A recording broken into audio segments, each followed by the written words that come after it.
ముఖ్యమంత్రి అమెరికా పర్యటనకు కేంద్రం నో, రాజకీయ కారణాలతో నిరాకరించిందని సీఎం విస్మయం. యుఎస్ పర్యటన రద్దు చేసుకొని 23న లండన్ నుంచి తిరిగి ప్రయాణం. ముఖ్యమంత్రి రేవంత్ రెడ్డి అమెరికా పర్యటనకు కేంద్ర ప్రభుత్వం అనుమతి నిరాకరించింది.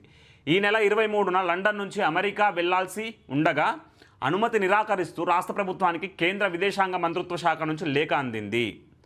ఇది చాలా మంచి పని అయిందండి. ఎందుకు మంచి పని అయిందంటున్నానంటే, రేవంత్ రెడ్డికి ఉన్న తెలివికి, రేవంత్ రెడ్డికి వచ్చిన ఇంగ్లీష్కి పొరపాటున హార్వర్డ్కి పోయి ఇక్కడ మాట్లాడినట్టే స్కూల్లో ఆల్ఫాబెట్స్ నేర్చుకోకపోతే హార్వర్డ్కి వచ్చి నేర్చుకుంటారని మాట్లాడి ఇజ్జత్ తీయకుండా ఉంటాడు. రెండోది, ఎంఐటీకి పోయి న్యూక్లియర్ చైన్ రియాక్షన్కి ఐటీ కంపెనీ ఇన్వెస్ట్మెంట్లకు సంబంధం ఉందని చెప్తే అక్కడ కూడా ఇజ్జత్ పోతుంది. ఇంకో సమస్య ఉంది ఇక్కడ. ఏంటిదనంటే, రేవంత్ రెడ్డి 2015లో స్టీఫెన్సన్కి 50 లక్షల రూపాయల సంచులు మోసుకుంటా ఒక దొంగ దొరికినట్టు దొరికిండు. పొరపాటున ఎంఐటీకి పోయి మాట్లాడుతుంటే అక్కడ ఉన్న ఆడిటోరియంలో రేవంత్ రెడ్డి స్టింగ్ ఆపరేషన్కి సంబంధించిన ఏసీబీ వీడియో బయటకు వచ్చిందనుకో, ఇజ్జతి పోతుంది. ఈరోజు కేంద్ర ప్రభుత్వం ఏదైనా మంచి పని చేసిందనంటే సీఎంకి ఆ పర్యటనకి అనుమతిని నిరాకరించడమే. చాలా మంచి పని చేసింది. అలాగే ఇక్కడ రాజకీయాలలో జరుగుతున్న ఇంకో చర్చ ఏంటిదనంటే ఆగస్టు సంక్షోభం. అంటే మన ఆంధ్రప్రదేశ్, ఉమ్మడి ఆంధ్రప్రదేశ్కైనా తెలంగాణ రాష్ట్రానికైనా ఆగస్టు సంక్షోభం అంటే అది ఎట్లా భయం ఉంటుందంటే వెన్నులో వణుకు పుడుతుంటుంది ముఖ్యమంత్రులకి. ఉదాహరణ, 2 ఉదాహరణలు చెప్తాను నేను. ఒకటి, ఎన్టీ రామారావు ముఖ్యమంత్రిగా ఉన్నప్పుడు ఆగస్టు 16వ తారీఖు నాడు అమెరికాకి హార్ట్ సర్జరీ కోసం అని పోతే తిరిగి వస్తారికే నాదెండ్ల మనోహర్ తండ్రి నాదెండ్ల భాస్కర్ రావు ముఖ్యమంత్రి అయి కూర్చుండు. ఎవరండతోటి ముఖ్యమంత్రి అయిండు? కాంగ్రెస్ నాయకులు, అప్పుడున్న వైఎస్ఆర్ రాజశేఖర్ రెడ్డి, ఇందిరాగాంధీ సహకారంతో నాదెండ్ల భాస్కర్ రావుని ముఖ్యమంత్రిని చేశారు. అంటే ఆగస్టు సంక్షోభం చాలా క్లియర్గా కనిపిస్తుంది. రెండవది, వైస్రాయ్ హోటల్ తతంగం మనం అందరికీ తెలుసు. 1995 ఆగస్టు 31వ తారీఖు నాడు ఏం జరిగిందో మనందరికీ తెలుసు. ఎన్టీ రామారావు ముఖ్యమంత్రిగా దిగిపోయి చంద్రబాబు నాయుడు ముఖ్యమంత్రిగా ప్రమాణ స్వీకారం చేసిండు. సెప్టెంబర్ 1వ తారీఖు నాడు ఎర్లీ మార్నింగ్ ప్రమాణ స్వీకారం అయింది.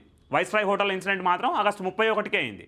కాబట్టి ఈరోజు రాష్ట్రంలో ఉన్న రాజకీయ పరిణామాలు ఏంటి అనంటే, కొండా సుష్మితారెడ్డి చాలా బహిరంగంగా ముఖ్యమంత్రి రేవంత్ రెడ్డి తమ్ముళ్ళైన తిరుపతి రెడ్డి, కొండారెడ్డి భూదందాలకు పాల్పడుతుర్రు, అవినీతి అక్రమాలు చేస్తుర్రు, 200 కోట్ల రూపాయలకు సంబంధించిన భూములని 5 కోట్లకు అప్పచెప్పిండు రేవంత్ రెడ్డి అని చాలా స్పష్టంగా చెప్పింది. పొంగులేటి పొంగుతుండు, ఏదో రోజు బొగ్గు పాలవుతాడు. పొంగులేటి ముఖ్యమంత్రినా రేవంత్ రెడ్డి ముఖ్యమంత్రిని అర్థం కావట్లేదు. ప్రైవేటు భూములు అంటే సుమారు 70 లక్షల ఎకరాల భూములని, ప్రైవేటు భూములని 22A నిషేధిత భూముల జాబితాలలో చేర్చి హైదరాబాద్, రంగారెడ్డి, మేడ్చల్, మల్కాజ్గిరి, సంగారెడ్డి, యాదాద్రి, భువనగిరి జిల్లాలల్లో ల్యాండ్ సెటిల్మెంట్లు చేసుకుంటా 30-70% ఓఆర్ఆర్ పరిధిలో ఉన్న భూములకి 50-50 సెటిల్మెంట్లని పొంగులేటి శ్రీనివాస్ రెడ్డి, రేవంత్ రెడ్డి అనుచరులు దందాలు చేస్తుర్రు, సెటిల్మెంట్లు చేస్తుర్రని బహిరంగంగా ఆరోపించింది. ఈరోజు కొండా ఫ్యామిలీ ఎగనెస్ట్గా ఉంది, రాజగోపాల్ రెడ్డి ఫ్యామిలీ ఎగనెస్ట్గా ఉంది. అటుపోతే ఉత్తర తెలంగాణ కాంగ్రెస్ నాయకులు ఎగనెస్ట్గా ఉర్రు. ఈరోజు భయం పట్టుకుంది. తన సొంత జిల్లా అయిన పాలమూరు జిల్లాలో కూడా స్థానిక మంత్రి ఈరోజు రేవంత్ రెడ్డికి ఎగనెస్ట్గా ఉండు. జూపల్లి కృష్ణారావు కాదు, ఇంకో మంత్రి ఉంటాడు, మీకు అందరికీ తెలుసు ఆయన. కాబట్టి ఇలాంటి ఆగస్టు సంక్షోభం వస్తుందేమో అని భయం పుడుతుంది, ఎన్నులో వణుకు పుడుతుంది. అందుకే రిటర్న్ బ్యాక్ అవుతుండు. లేకపోతే ఏదోటి చేసేటోడు, రాజకీయం చేయకుండా సప్పుడు చేయకుండా తిరిగి వస్తుందంటే ఆగస్టు భయం పట్టుకుంది, అంతకు మించి ఇంకోటి ఏం లేదు. ఇక్కడ చూడండి, 23న లండన్ నుంచి హైదరాబాద్కు తిరుగు ప్రయాణం కానున్నారు. విధి విధానాలు, ప్రోటోకాల్ ప్రకారం ముఖ్యమంత్రి యూకే అమెరికా పర్యటనకు రాష్ట్ర ప్రభుత్వం అధికారికంగా కేంద్రం అనుమతిని కోరింది. తొలుత యూకే పర్యటనకు మాత్రమే అనుమతి లభించింది. అధికారిక ప్రతినిధి బృందం యూకేకు చేరుకున్న తర్వాత తాజాగా అమెరికా పర్యటనను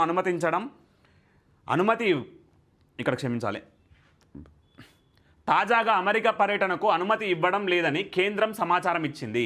తెలంగాణ అభివృద్ధి, విద్యారంగ పురోగతి, వికసిత భారత్ నిర్మాణానికి తోడ్పడే ఈ పర్యటనను రాజకీయ కారణాలతో అనుమతిని నిరాకరించడం తనని తీవ్ర విస్మయానికి గురి చేసిందని ముఖ్యమంత్రి రేవంత్ రెడ్డి అసంతృప్తి వ్యక్తం చేస్తున్నట్ట.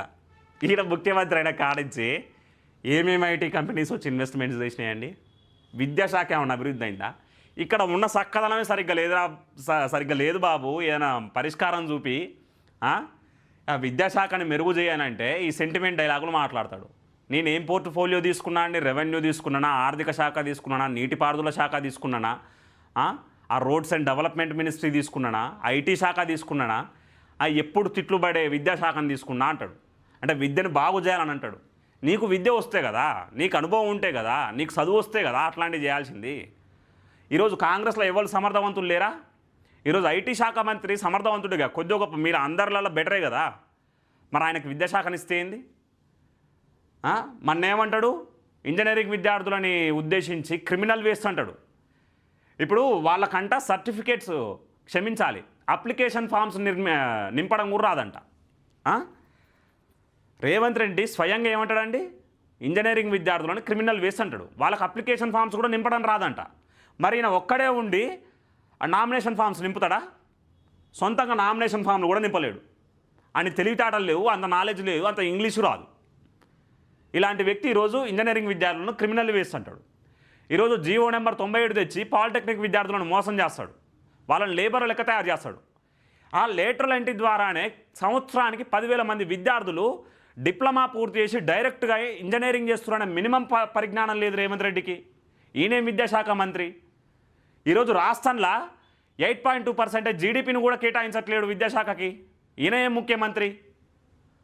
రీసెర్చ్ అండ్ డెవలప్మెంట్కి 200 కోట్లు కూడా ఇవ్వట్లేడు. ఈయన పోయి ఆక్స్ఫర్డ్ యూనివర్సిటీ, హార్వర్డ్ యూనివర్సిటీ, ఎంఐటీల క్యాంపస్లని, ఆ అఫిలియేటెడ్ ఇన్స్టిట్యూషన్స్ని ఇక్కడ పెట్టిస్తాడంట.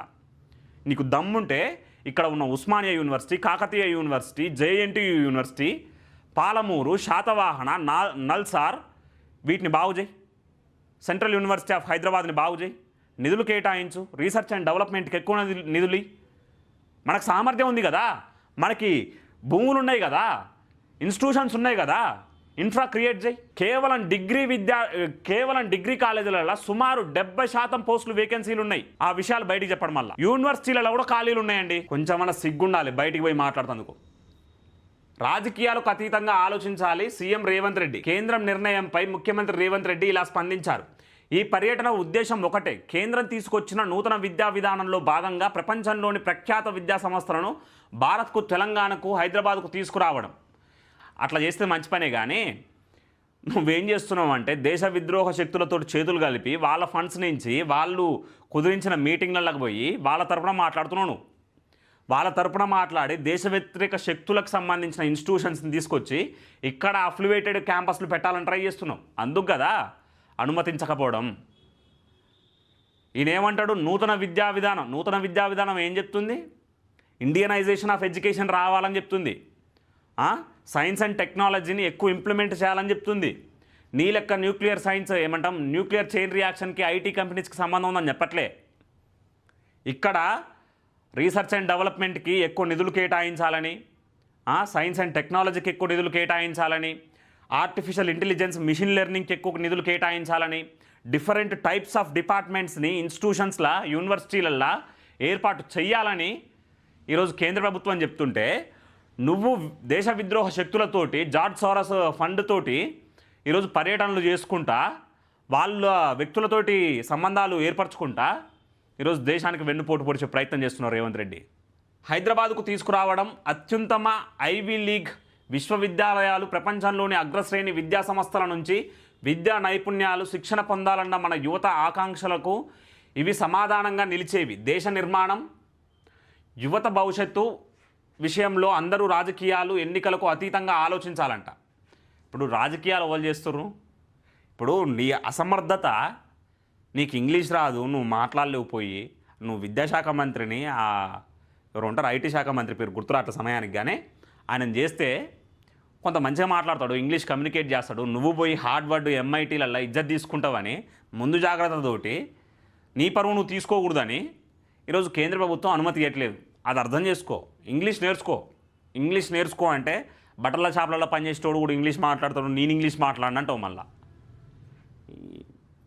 బయటికి పోయేటప్పుడు ఏంటంటే మినిమం పరిజ్ఞానంతో పోవాలి. నువ్వు ఇక్కడ సొంత రాష్ట్రంలో ఏం చేస్తున్నావు, నీ ఎడ్యుకేషనల్ స్టాండ్ ఏంది, ఎడ్యుకేషనల్ పాలసీ ఏంది, ఎడ్యుకేషన్కి ఎన్ని నిధులు కేటాయిస్తున్నావు, వాళ్ళని తీసుకొస్తావు, వాళ్ళు ఇక్కడ పెట్టుబడులు పెడతారు, వాళ్ళకి సరిపడా ఇన్ఫ్రా నువ్వు క్రియేట్ చేయలేవు, ఇన్వెస్ట్మెంట్ పెట్టలేవు, దాని మీద నిధులు కేటాయించవు. ఎందుకనంటే రాష్ట్రంలో ఉన్న బడ్జెట్ మీ మంత్రులకే 30% పోతుంది, మీ హైకమాండ్కి ఇంకో 10%, 20% హైకమాండ్కి పోతుంది. ఇక రాష్ట్ర ప్రజలకు అందుతున్నదే 50%. అల్ల కూడా పనికిరాని కొన్ని స్కీమ్స్ ఉన్నాయి. ఆ స్కీమ్స్ పెట్టి అనవసరంగా ఇజ్జత్ తీసుకుంటున్నావు, రాష్ట్ర భవిష్యత్తును ఆగం చేస్తున్నావు. ఇక్కడ చూడండి, కేంద్రం ఎందుకు నిరాకరించింది, అసలు రీజన్ ఏంటో చూద్దాం.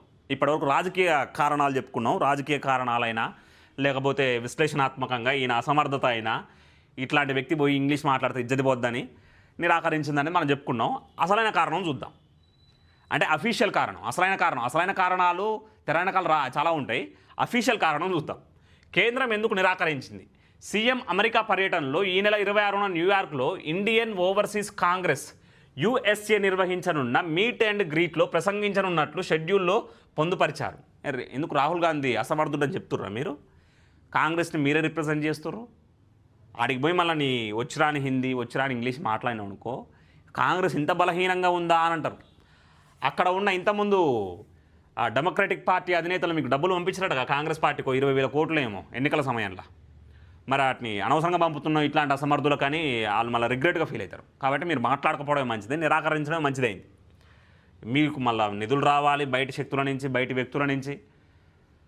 ఇక్కడ చూడండి, అయితే అనుమతి నిరాకరణకు ఇది కారణం కాదని తెలుస్తుంది. అమెరికా దేశ అత్యున్నత అధికార హోదాలో ఉన్న పలువురు రాజకీయ నేతలతో సమావేశం అవడానికి అపాయింట్మెంట్లు కోరారని, ఈ కారణంతో కేంద్రం అనుమతి నిరాకరించిందని సమాచారం. ఇప్పుడు ముఖ్యమంత్రికి ఒక హోదా ఉంటుందండి, ఆయన లిమిట్స్ ఆయనకు ఉంటాయి. రిప్రజెంటేషన్, ఈయన కంట్రీని రిప్రజెంట్ చేయడు, స్టేట్ని రిప్రజెంట్ చేస్తాడు. అక్కడికి పోయి అమెరికా ముఖ్య నేతలతోటి, అక్కడ ఉన్న ఎగ్జిక్యూటివ్ అఫీషియల్స్ తోటి, ఐటీ కంపెనీ సీఈఓలతోటి మాట్లాడుతున్నారంటే అదేందనంటే ఇండియాని రిప్రజెంట్ చేస్తున్నట్టు. ఈయన హోదా అయింది ముఖ్యమంత్రి, ఈయన ఎట్లా ప్రవర్తిస్తుండు? ఈయన ప్రధానమంత్రి అయినట్టు దేశానికి ప్రవర్తిస్తుండు. కాబట్టి ఈయనకు ఆ హోదా లేదు, అర్హత కూడా లేదు. అర్హత ఎందుకు లేదంటున్నానంటే, ఏసీబీ స్టింగ్ ఆపరేషన్ చేస్తే స్టీఫెన్సన్కి 50 లక్షల మూటలు మోసుకుంటూ ఒక దొంగ దొరికిన వ్యక్తి రేవంత్ రెడ్డి. కాబట్టి రేవంత్ రెడ్డి అమెరికాకి పోయి ఇట్లాంటి ఇజ్జతి లేని పనులు చేస్తే ఇంటర్నేషనల్ మీడియా ఏం మాట్లాడుకోవాలి? తెలంగాణ గురించి ఏం మాట్లాడాలి? తెలంగాణ రాజకీయాల గురించి ఏం మాట్లాడాలి? ఇలాంటి వ్యక్తిని ఎందుకు ముఖ్యమంత్రిని చేసిరని తెలంగాణ ప్రజల గురించి ఏం మాట్లాడాలి? కాబట్టి ఈరోజు హార్వర్డ్ యూనివర్సిటీకి ఎంఐటీకి పోకుండా అడ్డుకోవడం చాలా మంచి పని అయిందని మనకు చాలా స్పష్టంగా అర్థమవుతుంది. ముఖ్యమంత్రి రేవంత్ రెడ్డి పర్యటన ఆయన నిర్వహిస్తున్న హోదాకు తగినట్లుగా లేకపోవడం వల్లే అనుమతులు నిరాకరించినట్లు విదేశాంగ శాఖ వెల్లడించింది. ఆ శాఖ అధికార ప్రతినిధి రణ్దీప్ జైస్వాల్ శుక్రవారం జరిగిన విలేకరుల సమావేశంలో ఈ విషయాన్ని ప్రకటించారు. రాజకీయ అనుమతుల కోసం ముఖ్యమంత్రులు, ఇతర ప్రముఖులు విదేశీ పర్యటనలను కేంద్ర విదేశాంగ శాఖ ముదింపు చేస్తుంది. ఎవరు పోవాలి, ఎప్పుడు పోవాలి, పొయ్యి ఎవరిని కలవాలి, ఏం మాట్లాడాలి అనేది చాలా స్పష్టంగా మినిస్ట్రీ ఆఫ్ ఎక్స్టర్నల్ అఫీషియల్స్ చాలా క్లియర్గా ఇండికేట్ చేస్తారు, అనుమతులు ఇస్తారు. ఈయన ముందుగానే నిర్ణయించుకొని ఈయనేదో దేశాన్ని ఉద్ధరిస్తున్నట్టు, రాష్ట్రాన్ని ఉద్ధరిస్తున్నట్టు పోయి అమెరికాకు సంబంధించిన గవర్నమెంట్ అఫీషియల్స్ తోటి మాట్లాడుతా అంటే ఎట్లా ఒప్పుకుంటుందండి? మళ్ళీ వాళ్ళు కూడా ఎవరికి సంబంధించిన వాళ్ళు విదేశీ శక్తులతో చేతులు కలిపి ఇక్కడ డీప్ స్టేట్ రాజకీయాలు చేయాలి, భారతదేశాన్ని వెన్నుపోటు పొడవాలి, భారతదేశాన్ని ఇబ్బంది పెట్టాలని ప్రయత్నించే శక్తులతోటి కలిసి పనిచేయడానికి రేవంత్ రెడ్డి సిద్ధంగా ఉండు. కాబట్టి అలాంటి వ్యక్తులతోటి చేతులు కలపొద్దని ఈరోజు కేంద్ర ప్రభుత్వం నిర్ణయం తీసుకొని అమెరికా పర్యటనని నిరాకరించినట్టు మనకు చాలా స్పష్టంగా అర్థమవుతుంది. మాట్లాడుకున్నాం. కానీ ముఖ్యమంత్రి రేవంత్ రెడ్డి అమెరికా పర్యటన అలా లేదు, అందుకే అనుమతులు ఇవ్వలేదు. ఆయన యూకే పర్యటనకు అనుమతి ఇచ్చామని పేర్కొన్నారు. ఈ యూకేకి కూడా ప్రజల నిధులతోటి పోయిండు, ప్రజలు కట్టే ట్యాక్స్లతోటి వచ్చిన నిధులతోటి ఆ యూకేకి పోయిండు. ఈ ఫ్యామిలీ ట్రిప్ అది, అంతకు మించి ఆయన చేసింది ఏం లేదు. రేవంత్ రెడ్డి ముఖ్యమంత్రి అయిన కానించి రాష్ట్రానికి వచ్చిన ఇన్వెస్ట్మెంట్స్ ఏంటి? ఈరోజు ఆంధ్రప్రదేశ్కి క్యాపిటల్ లేదు, ఇన్ఫ్రా లేదు, ఒక గ్రేటర్ సిటీ లేదు. వాళ్ళు ఈరోజు చంద్రబాబు అయినా లోకేష్ అయినా కష్టపడి గూగుల్ లాంటి డేటా సెంటర్లని, క్వాంటమ్ వాల్యూలని, విదేశాలతోటి చేతులు కలిపి విదేశీ ఐటీ కంపెనీల ఇన్వెస్ట్మెంట్లను తెచ్చుకుంటా ఈ 5 సంవత్సరాలు నాకైతే చాలా స్పష్టమైన అవగాహన, చాలా స్పష్టమైన క్లారిటీ ఉంది. ఏంటంటే ఈ రానున్న 3-4 సంవత్సరాలల్లా ఎన్డీఏ ప్రభుత్వం ఆంధ్రప్రదేశ్లో 20 లక్షల ఉద్యోగాలు కల్పిస్తుంది. విశాఖపట్నంని ఐటీ హబ్గా తయారు చేస్తుంది, రాయలసీమని హార్టికల్చర్ హబ్ లెక్క తయారు చేస్తుంది. రేవంత్ రెడ్డి అధికారంలోకి వచ్చిన కానించి ఏం చేసిండు? ఏదో కొద్దో గొప్ప ఈ సైబరాబాదు, హైదరాబాదు, సికింద్రాబాద్ ఉంది కాబట్టి ఇక్కడి నుంచి నిధులు వస్తున్నాయి, ఈయన ఇష్టం వచ్చినట్టు జల్సాలు చేస్తుండు. అంతకు మించి రేవంత్ రెడ్డి తెచ్చిన చెప్పుకోదగ్గ ఒక్క కంపెనీ లేదు. ఆ ఫోర్త్ సిటీ అంటాడు, ల్యాండ్ సెటిల్మెంట్లు చేస్తాడు. ఆ ఫోర్త్ సిటీలో మొత్తం పొంగులేటి రేవంత్ రెడ్డి భూములే కదా ఉన్నది. భూసేకరణ చేస్తారు, ల్యాండ్ పూలింగ్ స్కీమ్ ద్వారా భూసేకరణ చేస్తారు. వాటిని వీళ్ళకి సంబంధించిన షెల్ కంపెనీలు బినామీ కంపెనీలతోటి ఇన్వెస్ట్మెంట్లు పెట్టిస్తారు, వాటిని ఓన్ చేసుకుంటారు. జరిగిందంతా అదే కదా. ఇలాంటి నీచమైన రాజకీయాలు చేస్తుండు ఈరోజు రేవంత్ రెడ్డి.